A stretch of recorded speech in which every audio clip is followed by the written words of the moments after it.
wumva ufite impano Gbruce yego ni izihe mbogamizi ufite kugeza kuri uyu munota kugira ngo impano yawe igire ahantu igera?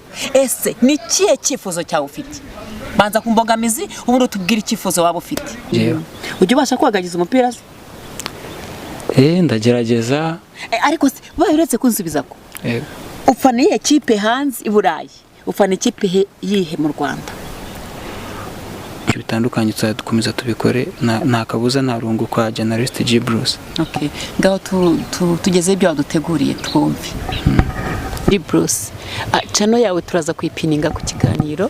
Abakunzi ndabashuje bakunzi ba Jane aho muherereye hose, nguhaye ikaze wowe udukunda kandi udukurikira, kandi ndagushimira wowe wakoze subscribe kuri Jane Show, ugakora share ndetse na comment. Nukuri wubahwe, uri w'agaciro ku buzima bwanjye. Rero ndashuje aba diaspora, Abarundi, Abatanzania, Abagande, Abanyakenya, abari muri Malawi, Zimbabwe, ndabashuje mwese isi yose. Abakunzi banjye ndabashuje, yemwe n'abanzi banjye ndabashuhuje, kandi ngewe ndabakunda mwese, mbifuriza ibyiza umunsi ku wundi.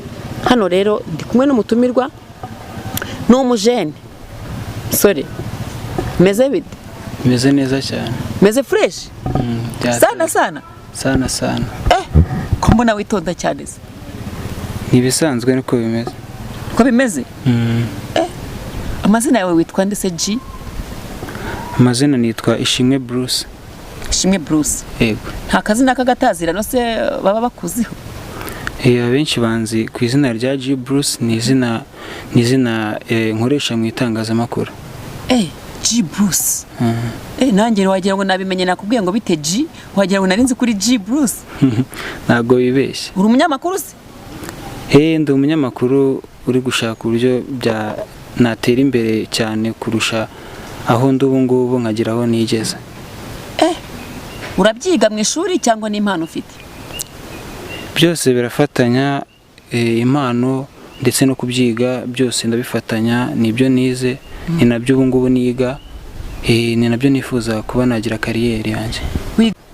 Ariko ngiye ni ibintu nkora nkunze, kandi bitewe na public y'abantu benshi yagiye intera courage ikambwira ati nkomerezeho, yagiye mbwira yuko ibintu mbishoboye kandi byangeza kure ndamutse mbikomeje. Ni ryari wamenye ko ufite impano y'ubunyamakuru? Impano y'ubunyamakuru ndakeka kuva nagera muri segonderi, gusa by'umwihariko cyane aho nageze mu wa 4 segonderi, nangira kubikora mu kigo mvuga amakuru nk'umunyamakuru wo mu kigo.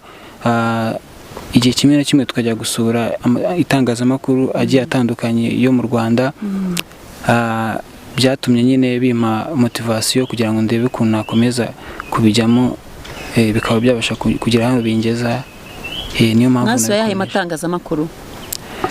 Twasuye itangazamakuru kinakomeye. Twasuye itangazamakuru cya TV1. Wow.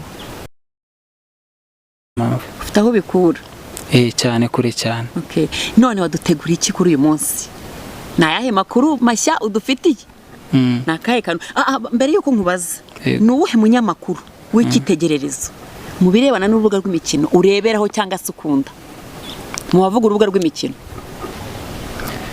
Rero modo wanjye mu itangazamakuru navuga ni benshi batandukanye, gusa nubwo bari benshi hari abazi imbere cyane. Navuga nk'abanyamakuru babiri by'umwihariko. Navuga babiri mbona basa nkaho bari no kuri nje mfata nk'ikitegererezo babiri. Navuga ngo uyu ni uwa mbere n'uwa kabiri. Harimo umunyamakuru watangiye gukora itangazamakuru cyane, namumenyeye kuri Radio 10. Ni babiri, hari Jado Castar ndetse na David Bayingana. Ni abanyamakuru mfata nkaho ari ikitegererezo kuri njyewe.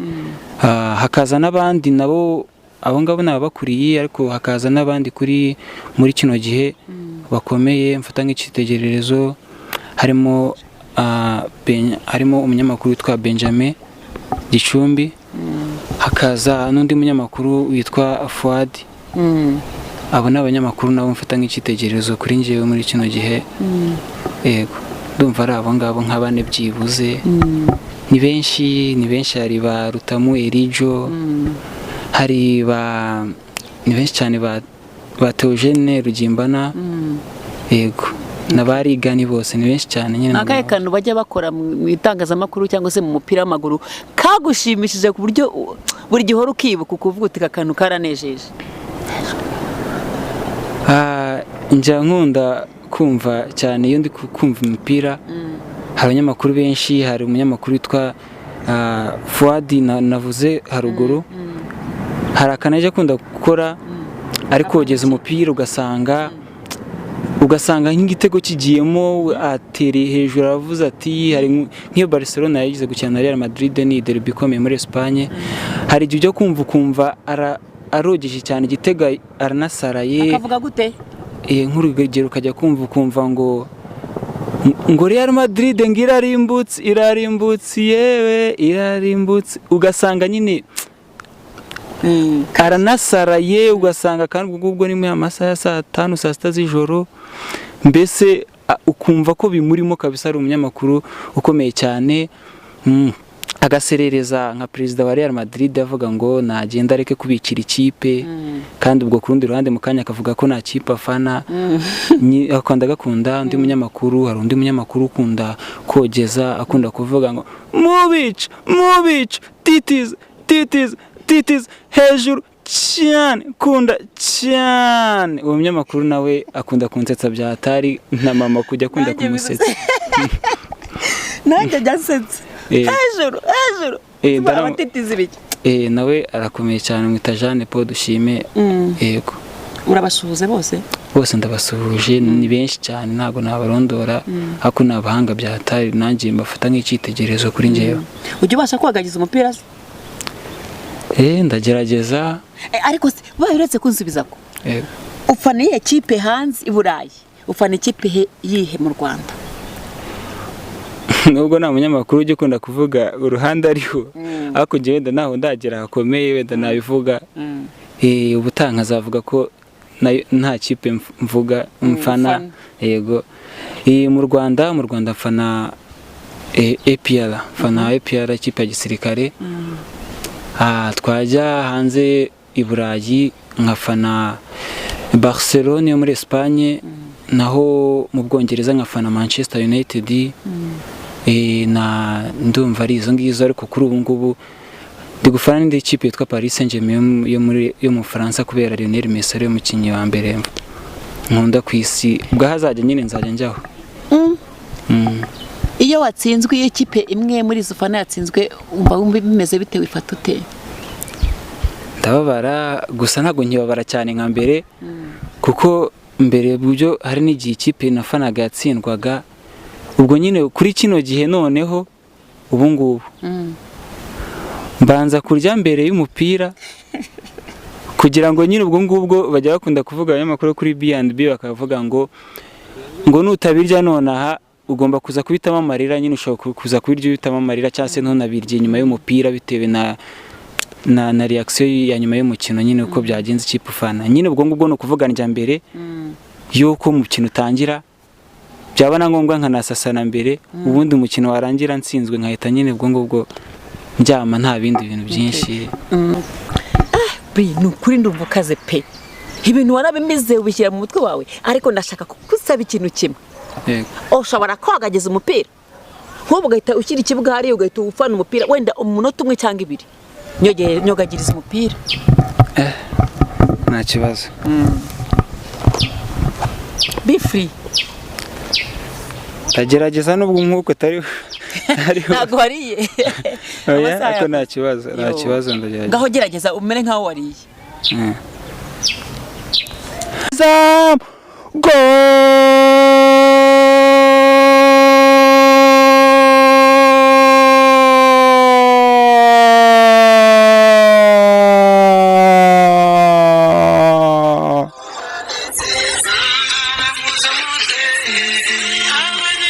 Intsinzi bana b'u Rwanda, intsinzi hejuru mu bicu ciao ciao.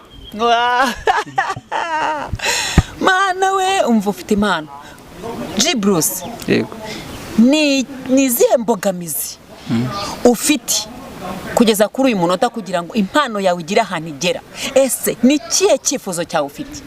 Banza ku mbogamizi ubundi utubwire icyifuzo waba ufite.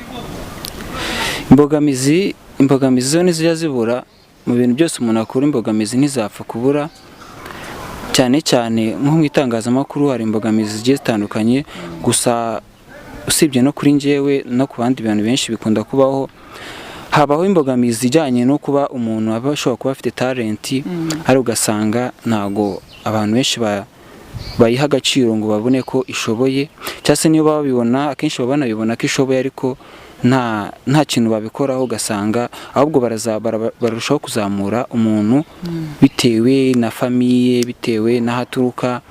Ugasanga wa wundi uturuka mu muryango niba navuga kuri hasi ukennye, cyangwa se bitewe n'uko uwo muryango hari ibyo ubura cyane byabasha gutuma utera imbere, ugasanga iyo mpano barayirengagije kandi koko inashoboye yanateza imbere n'igihugu muri rusange ndetse na international. Aho ni ku rwego rw'itangazamakuru cyangwa ni ku rwego rw'abakinnyi? Navuga ko hose birajyana, yaba mu mupira ari byinshi. Noneho mvuze no ku mupira, no ku mupira naho icyo kintu gikunda kubaho, ugasanga umukinnyi arashoboye ariko barirengagiza uruhare rw'atanga mu ikipe, ugasanga ibyo akora ntabwo bihabwa agaciro. Bikunda kubaho cyane. N'ikindi kintu usanga gikunda kubaho ku rwego rwo mu gihugu ndetse no hanze yacyo, umukinnyi ugasanga niba yamaze kumva ko, ntago navuga ko ari abakinnyi gusa barengana, n'abakinnyi ubwabo hari igihe usanga sometime hari igihe batabasha kuba bakuzuza inshingano, ugasanga barabasha kuba, niba umukinnyi yumva ko yateye imbere, niba umukinnyi yumva ko yaguzwe amafaranga menshi, ari umukinnyi uciye agahigo mu mateka, akarushaho kumva ko yageze yajya, kandi nyamara hari ahandi hantu henshi yanagera birenze ku rwego rw'igihugu ndetse no ku rwego rw'isi yahagera, ari ugasanga ahise ajya mu bintu byinshi bitandukanye bitari byiza, cyangwa se ugasanga yiraye ntabashe gukomeza gutera imbere. Nibyo bintu bikunda kubaho cyane, yaba ku rwego rw'umukinnyi ugasanga impano ye iratsikamiwe, no mu itangazamakuru birajyana, no ku bakinnyi ugasanga n'urwo ruhande hari igihe abakinnyi nabo ubwabo bikuraho. Nkaba nabasha kuba nasaba yuko wenda niba uri umunyamakuru wifuza kuba watera imbere, ni ugukomerezaho nta gucika intege, ukirinda amagambo ya komenti zishobora kuba zitari nziza. Wasanga izo komenti koko arizo bitewe n'ukuntu bigaragara, ukaba wabasha kuba washyiramo kuraje, ugashyiramo imbaraga kugira ngo uzagere aho wifuza. Wasanga noneho ibyo bakuvugaho, izo komenti zitari za nyazo, ntibiguca intege, ahubwo wowe ugaha motivasiyo iyo kariyeri yawe yabasha kugeza henshi wifuza nta kabuza. Ukurikije impano yawe, ni iki wifuza kugira ngo impano yawe ibe yabasha kugera aho wifuza ko yagera, cyangwa se ni iki wifuza kugira ngo ugere ku rwego wifuza kugeraho? Ni iki wifuza? Ese hakorwa iki? Ese n'icyo usaba? Kuko wenda harimo nk'abanyamakuru bazabibona bakavuga bati uyu mwana twamufasha iki. Ni iki wifuza cyakugezaho ku rwego wifuza kugeraho? Ikintu navuga nakwifuza yuko impano yanjye nyine yagira ahantu iva ikagera. Gute? Binyuze he? Binyuze ku bantu bambonamo impano, kandi ku rundi ruhande bikanyura no muri njyewe ubwanjye, kuko n'ubwo waba ubizi burya nta muntu umenya ikintu 100%. Byashobora ko naba nkiza, ariko hari henshi nifuza kuba nagera, nkaba nabasha kugira aho mva nkagera.